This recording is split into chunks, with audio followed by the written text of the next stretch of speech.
trophy on the line. And look, let's not minimize who Wang Xinyu actually is as a player, because she's not just a ranking number. She is one of the most quietly dangerous baseliners on the WTA right now.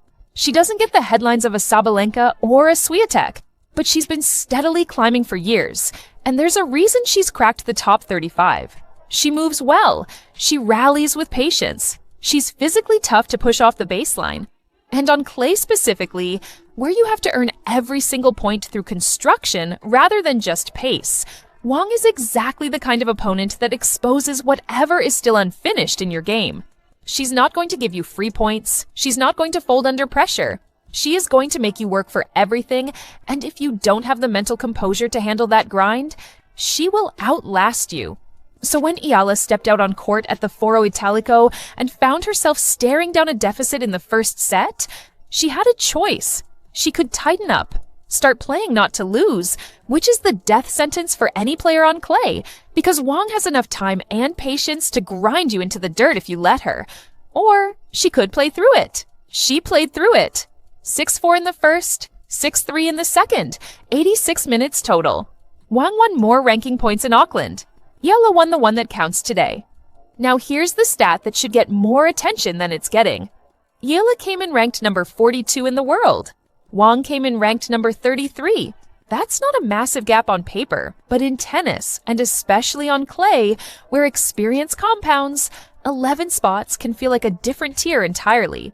Eala beat her anyway, and she beat her without needing a third set, which means she was not surviving. She was in control.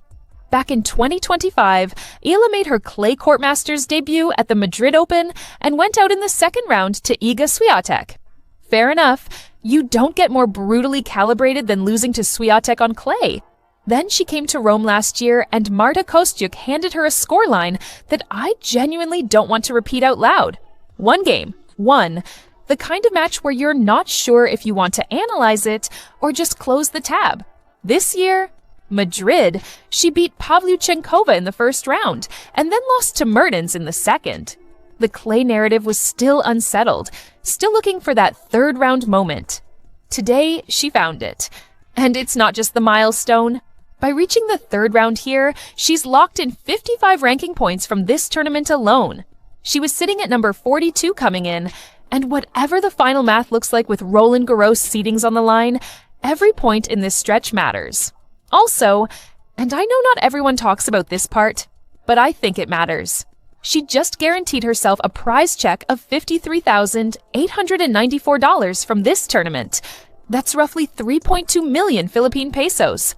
From one tournament. For a Filipino athlete in an individual sport where there's no team structure, no league salary, no guaranteed contract shielding you from bad months, every check means something. Every result has a financial reality behind it, and this one's a good one. But wait, let's talk about what's next, because this is where it gets genuinely wild. Her third round match is against the winner of Elena Rybakina versus Maria Sakkari. World number 2 versus number 47. Whoever comes through that, Eala has to beat them. If Rybakina advances, and Rybakina is Rybakina, she's been dismantling players on every surface this season, Alex is going to walk onto court against the second best player on the planet. And here's what I think about that. A year ago, that matchup would have been a nightmare draw, and everyone would have treated it like a formality. Oh, she got Rybakina. Tough break. But this version of Eala, the one who just erased a set deficit against a top 33 player who beat her in a final 5 months ago, I'm not writing that off. I'm not. She's playing with a confidence right now that doesn't come from rankings. It comes from match after match of proving something to herself. The Swiatek match at last year's Madrid was a lesson. The Kostyuk match in Rome was a reckoning. The Gauff win at Indian Wells was a signal. And now this, against Wang on clay in Rome, is something else entirely. This is a player who's been keeping receipts and cashing them in one match at a time. Let's also zoom out for a second on what this Italian Open run has already done for her career trajectory heading into Roland Garros. She's currently outside the top 32. The seedings cutoff is the top 32. That means if she doesn't make up ground between now and Paris, she could be drawn against any of the top 5 players on the planet in the very first round of the French Open. That is not a fun situation. It happened to her before, and it's part of why her Grand Slam results haven't reflected how she's actually been playing. At last year's Roland Garros, she went out in the first round to Emiliana Arango in 3 sets. That's not the draw you want going into your first French Open with real expectations behind you. And a big part of why it happened is because she was unseeded, the bracket didn't protect her, and she ended up in the wrong part of the draw at the wrong moment.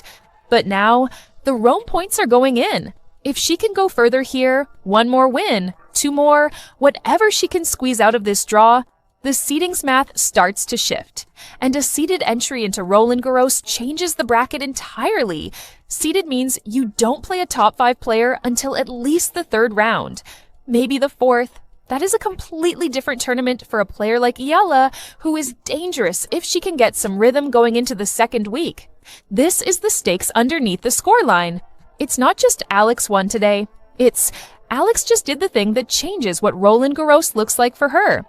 Now, I want to give credit to something people overlook about how she won this match, because it's genuinely interesting tennis. Eala's biggest issue on clay, historically, if we're being honest, has been staying patient. Red clay is the surface that punishes impatience the most. It rewards players who build points, who can absorb pace, who don't go for the low percentage winner when they're 1 ball away from putting it away. And in the past, Eala sometimes wanted to force the issue too early.